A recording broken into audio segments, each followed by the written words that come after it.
We're kicking off today with Backlash France, as the show was unsurprisingly headlined with WWE's #1 face Cody Rhodes facing AJ Styles. Before the main event, WWE announced some King and Queen of the Ring qualifying matches before we got into the entrances of the champion and challenger.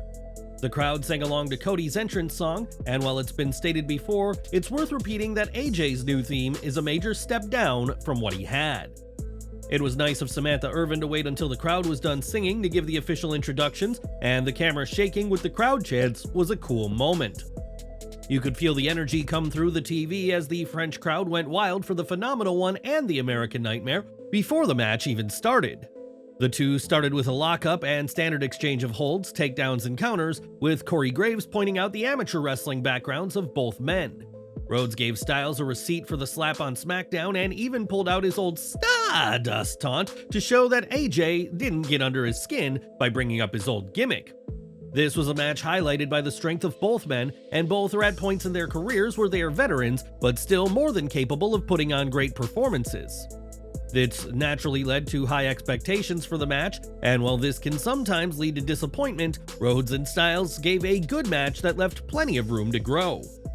Both men took some big bumps they will likely be feeling during their flight back to the States, thanks to sprinkling in big spots throughout to build anticipation.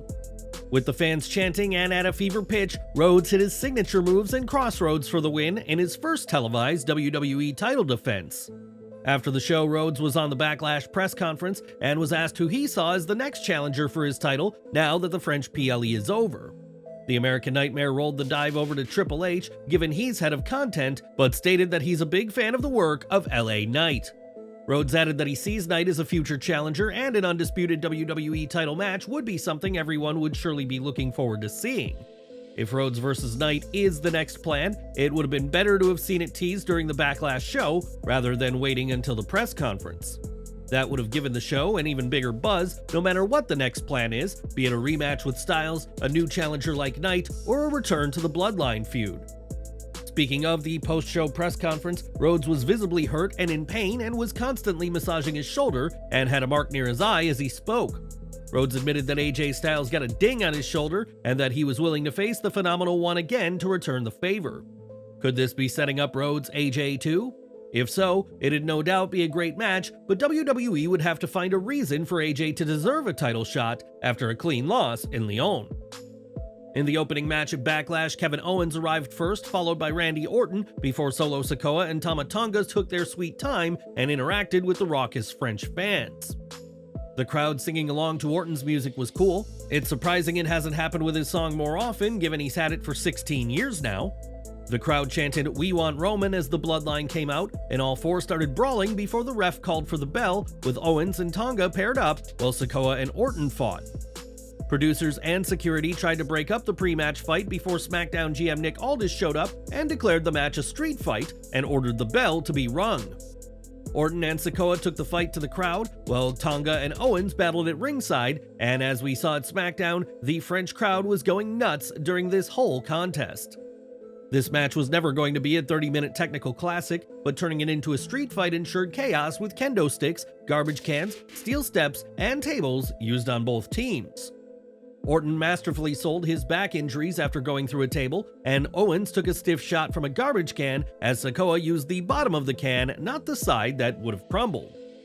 Tonga's back was heavily bruised from taking some kendo stick shots, and if WWE wanted to start the show with lots of energy, this was the way to do it.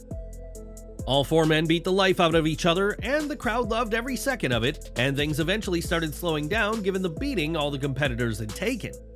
As it looked like KO was about to win, Tonga Loa made his appearance by breaking up the pin, and Sikoa hit Owens with a Samoan spike for the win and another Bloodline member.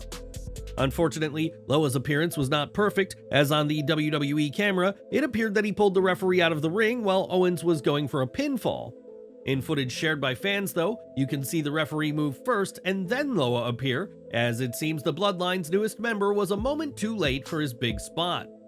Loa is the adoptive brother of Tama and the son of the legendary tough man Haku, and while this appearance was a surprise, this wasn't technically Loa's WWE debut. From 2009 to 2014, Loa was under contract with WWE and worked as Camacho on TV, but the gimmick never went far, as he was the henchman of the similarly underused Unico. The most interesting part of all of this was Paul Heyman's reaction, as he clearly had no idea Loa was coming and looked displeased at what had transpired. The wise man even seemed to subtly plead with Jey Uso to fix the situation during the latter's backstage confrontation with the Bloodline. This was a smart way to kick off Backlash, as the fans were invested and the superstars put in a great effort to ensure the only non-title bout on the card left an impression. Many assumed Jacob Fatu would be in this spot, so seeing Tonga's brother brought in was a nice surprise, and the Bloodline growing is another huge development. It'll be interesting to see where Fatu ends up when he does debut, and whether he'll be friend or foe to the faction led by Solo Sikoa. Earlier this week, Drew Gulak was among those released from WWE NXT, a decision that came following allegations made by Ronda Rousey. Gulak had admitted to pulling at Rousey's drawstring, but has claimed it was an accident, but now more has come to light about Gulak's behavior in the Gold brand. Fightful Select reports that multiple NXT talents have told him that Gulak had exhibited bullying behavior and had specifically targeted their pre-existing injuries during matches. Gulak would, according to the report, often focus on genuine injuries during matches, and in one instance, re-dislocated an opponent's previously dislocated finger. Gulak would intimidate talent into not reporting these incidents, and there was an incident last year in which Gulak intentionally spiked an opponent during a match. This led to Shawn Michaels and other coaches verbally reprimanding Gulak, and his behavior was described as odd by one WWE NXT superstar. That talent added that Gulak would test talent to gauge their response to his bullying tactics and another behavior that has led to his release from WWE. It's important to note that Gulak reportedly expressed a desire to remain with the company, and his departure was ultimately a decision made by WWE, not by Gulak himself. Reports that Gulak wished to stay on have been corroborated by PW Insider, who have confirmed that his exit was not initiated by the former superstar. Gulak's reported bullying, mixed with the Ronda Rousey situation, cost him his job, and what are your thoughts to the recent allegations against him? Do you believe there should be more accountability and measures in place to ensure a safe working environment for talent? Share your opinions and insights in the comments below. The last time fans saw Seth Rollins, it was at WrestleMania, but recently the Raw superstar resurfaced at the Kentucky Derby, sporting a very different look. Rollins has shaved his beard and may have cut his hair, though we can't confirm due to his hat, so fans may be seeing a much different Rollins when he returns from knee surgery. More from Backlash France now, as the QR code mystery continued at the event, with a code appearing after the World Heavyweight title match between Jey Uso and Damian Priest.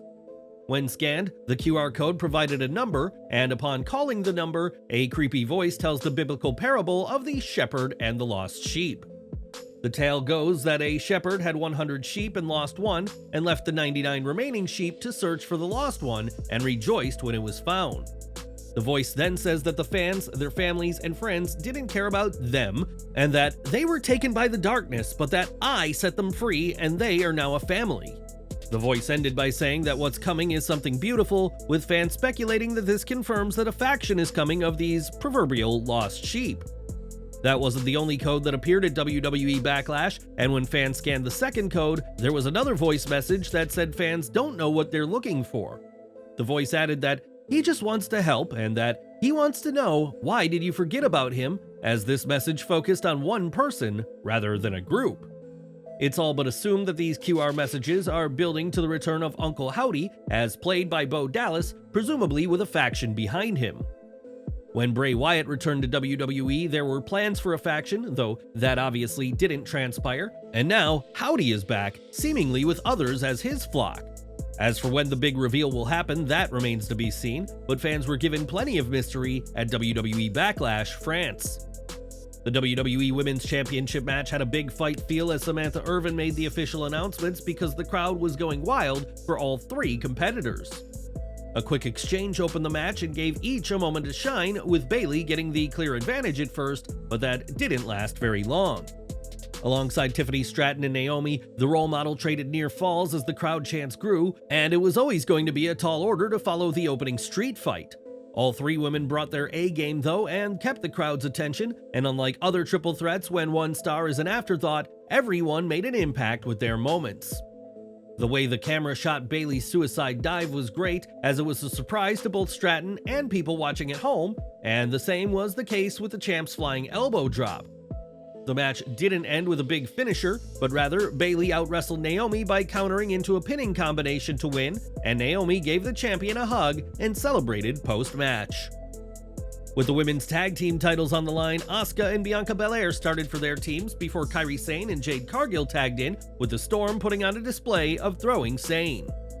Jade's strength made it seem like Sane weighed nothing, and Belair and Cargill controlled the pace of the match, but the champions used the numbers game to gain the upper hand. The crowd remained lovely and chanted for the faces throughout this match, and you could tell the fans were excited to see Cargill every time she got the tag. If there's a complaint, it's that the match's placement on the card hurt things, and it almost feels like running the first 4 matches in reverse order would have been better. That's not the fault of the superstars though, who held nothing back, and Cargill showed why expectations have been so high for her in WWE. This was a solid performance that showcased 2 teams with different wrestling styles, and the final few minutes were the best part of the whole match. Belair and Cargill hit their finishers and scored the pin to become the new women's tag team champions, and to the surprise of no one by now, the crowd gave them a great ovation. The Leon crowd gave Jey Uso a fantastic ovation when he made his entrance for the World Heavyweight Championship match against Damian Priest. Uso, entering through the crowd, had the fans on his side as the match began, with every move or dodge garnering a yeet chant from the crowd that Jey was happy to play into. Priest, on the other hand, looked frustrated as one would expect, and it was clear they wanted to do something different from their first 2 matches, so worked a slower pace. The fans continued to chant for Uso whenever he was in control, and kept the energy high even when the action was slow. WWE killed 2 birds with 1 stone. Main event Jey Uso, despite having all the momentum in the world, failed to defeat Damian Priest, who proved he belonged in the main event scene with an impressive title defense at Backlash. It was too soon to take the title off Priest, thus a successful defense was the likely and safer option. Secondly, the Judgment Day implosion angle took another turn at Backlash with the World Heavyweight Championship match. Priest wanted to handle Jey Uso all by himself, but JD McDonough and Finn Balor, acting on their own volition, interfered at crucial junctures during the match. In the end, Uso got too caught up with taking care of business outside of the ring. The Punisher executed a devastating South of Heaven chokeslam from the top rope to secure a massive win. However, as much as he wants to believe otherwise, he couldn't have done it without the Judgment Day. Despite their help, Balor and McDonough were chastised and berated by Priest for executing a post-match assault on Uso. The World Heavyweight Champion stopped his partners, but the tension within the Judgment Day is escalating, as evident by their interactions at Backlash. WWE Backlash was not a faultless show, as there were a handful of botches on the night, with Michael Cole making multiple blunders with his commentary. In the opening match, Cole spoke about Tonga's New Japan days and said he worked with the likes of Carl Anderson and Evil, as well as the wrestler Shinto. If you don't remember Tonga's feud with Shinto, it's probably because no wrestler with that name exists in New Japan, which was quickly pointed out on commentary.